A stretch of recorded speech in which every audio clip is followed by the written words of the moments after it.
Hai teman-teman semua, senang bertemu dengan kalian. Semoga kalian senantiasa sehat dan selalu semangat untuk belajar ya. Perkenalkan, nama saya Adinda Fiatus Sinlae. Saya siswi dari SMA Negeri 4 Kota Kupang, kelas 10 MIA 3. Pernahkah kamu mendengar tentang bakteri? Mungkin kamu berpikir bakteri itu merugikan bagi manusia ya? Ups, jangan salah. Ternyata sebagian bakteri ada yang menguntungkan bagi manusia loh. Tahukah kamu, baru-baru ini ditemukan bakteri yang dapat menguraikan racun pada limbah elektronik menjadi emas murni. Bakteri ini bernama Cupriaphidus metallodorans. Hal ini ditemukan oleh peneliti dari University of Adelaide Frank Wright. Dalam hasil risetnya, Wright mengungkapkan bahwa bakteri itu dapat mengubah senyawa emas fluorida yang bersifat racun menjadi emas berharga. Nah, di video kali ini kita akan membahas tentang bakteri. Nah, teman-teman, bakteri berasal dari bahasa Yunani yaitu bakterion atau bakterium yang berarti tongkat atau batang. Selanjutnya, kita bahas ciri-ciri bakteri. Pertama, bakteri berukuran kecil dengan diameter 0,5 sampai 1 mikron dan panjang 1 sampai 20 mikron. Karena ukurannya yang kecil, maka bakteri disebut juga dengan mikroorganisme. Kedua, bakteri mempunyai dinding sel. Ketiga, hanya dapat dilihat menggunakan mikroskop. Berikutnya, bakteri adalah organisme bersel satu atau uniseluler. Bakteri tidak memiliki membran inti, sehingga termasuk organisme prokaryotik. Selanjutnya, habitat bakteri meliputi daerah yang luas atau juga disebut kosmopolit. Bakteri hidup secara soliter atau berkoloni, dan beberapa jenis bakteri mampu membentuk endospora saat kondisi lingkungan tidak menguntungkan. Selanjutnya, cara hidup bakteri. Yang pertama, cara bakteri mendapatkan makanan. A. Bakteri heterotrof. Bakteri heterotrof merupakan bakteri yang mendapatkan makanan dari organisme lain.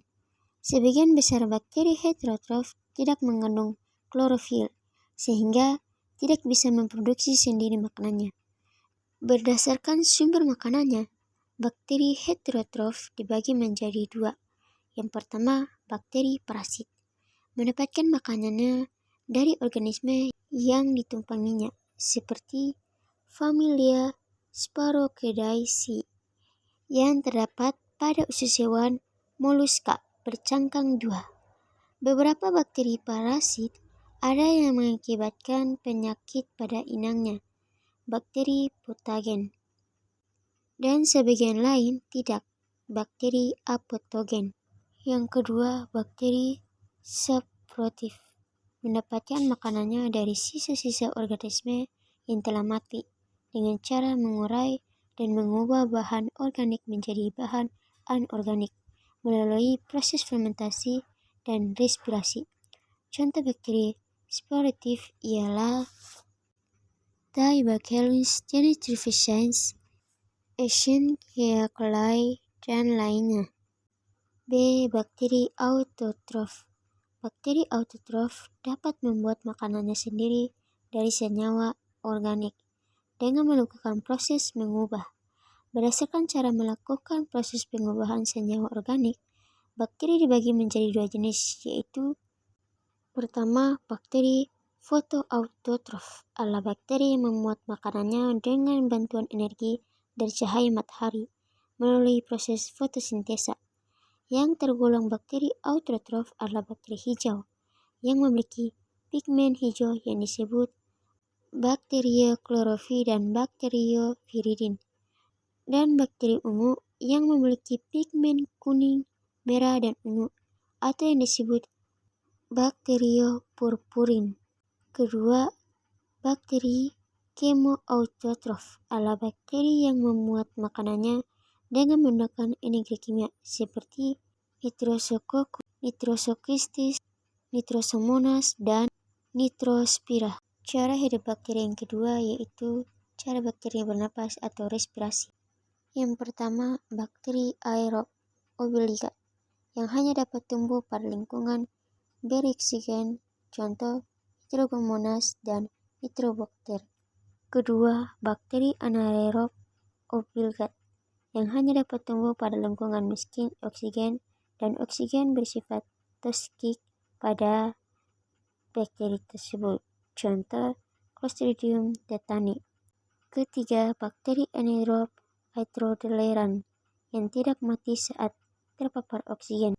Keempat, bakteri anaerob fakultatif yang dapat tumbuh baik sebagai anaerob maupun anaerob, contoh Escherichia coli, Salmonella typhus.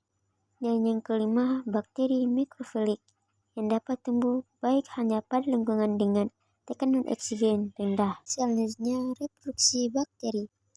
Teman-teman, ternyata bakteri memperbanyak dirinya dengan dua cara, yaitu seksual yang dilakukan dengan perpindahan DNA dan aseksual yang dilakukan dengan cara membelah diri. Nah, sekarang kita akan membahas lebih lanjut tentang reproduksi secara seksual. Reproduksi seksual pada bakteri ini tidak melibatkan peleburan sel gamet seperti reproduksi seksual organisme umumnya, tetapi terjadi melalui perpindahan materi genetik atau DNA yang dikenal dengan rekomendasi genetik. Rekomendasi genetik ini akan menghasilkan dua sel bakteri yang merupakan kombinasi dari dua DNA kedua induk. Rekomendasi genetik terjadi melalui tiga metode berikut. Yang pertama, transformasi, yang kedua, transduksi, yang ketiga, konjugasi. Yang pertama, transformasi. Transformasi merupakan proses pemindahan materi genetik atau DNA ke dalam sel bakteri secara langsung. Metode ini hanya bisa dilakukan oleh jenis bakteri tertentu saja ya, seperti Rhizobium, Bacillus, dan Pneumococcus. Selanjutnya, metode transduksi. Transduksi merupakan proses pemindahan DNA dari satu bakteri ke bakteri lain melalui perantara bakteriofag. Ingat ya teman-teman, bakteriofag itu adalah nama virus yang menginfeksi bakteri. Metode ketiga, konjugasi. Konjugasi merupakan proses pemindahan DNA secara kontak langsung antara sel bakteri yang berdekatan. Nah, teman-teman, jadi perbedaan ketiga rekomendasi genetik tersebut dapat kita simpulkan menjadi transformasi DNA berpindah secara langsung, transduksi DNA berpindah dengan perantara bakteriofag, dan pada konjugasi DNA berpindah apabila terjadi kontak langsung antara dua bakteri. Jika tadi kita sudah membahas bakteri memperbanyak diri secara seksual, lalu bagaimana reproduksi bakteri secara aseksual? Reproduksi aseksual pada bakteri dilakukan dengan proses pembelahan biner atau anitosis, artinya pembelahan yang tidak melibatkan tahapan pembelahan sel, tetapi terjadi secara spontan atau langsung. Pembelahan biner dapat menghasilkan salinan genetik dari sel induk secara tepat dan banyak jika kondisi lingkungan menguntungkan.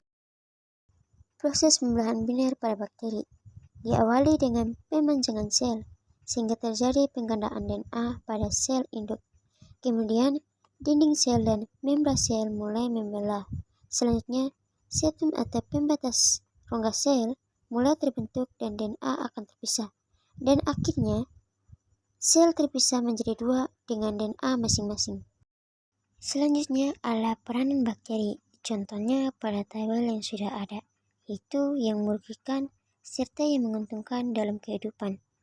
Baik, mungkin itu saja sedikit pembahasan tentang bakteri.